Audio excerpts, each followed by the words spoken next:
ডাকাডাকিতে বিরক্ত হয়ে ৮টি কুকুরছানাকে হত্যার অভিযোগ উঠেছে পাবনার ঈশ্বরদী উপজেলা পরিষদের এক কর্মকর্তার স্ত্রীর বিরুদ্ধে। এমন নৃশংস ঘটনা নাড়া দিয়েছে সাধারণ মানুষকে। অভিযুক্ত কর্মকর্তার পরিবারকে সরকারি বাসভবন ছাড়ার নোটিশ দিয়েছে উপজেলা প্রশাসন। আর প্রাণী সম্পদ অধিদপ্তরের মামলার পর গ্রেপ্তার করা হয়েছে অভিযুক্তকে। মাটিতে পড়ে আছে ৮টি কুকুরছানা।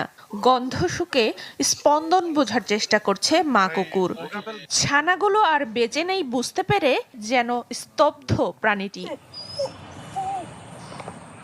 এমন দৃশ্যের দেখা মেলে পাবনার ঈশ্বরদী উপজেলা নির্বাহী কর্মকর্তার বাসভবনের সামনে।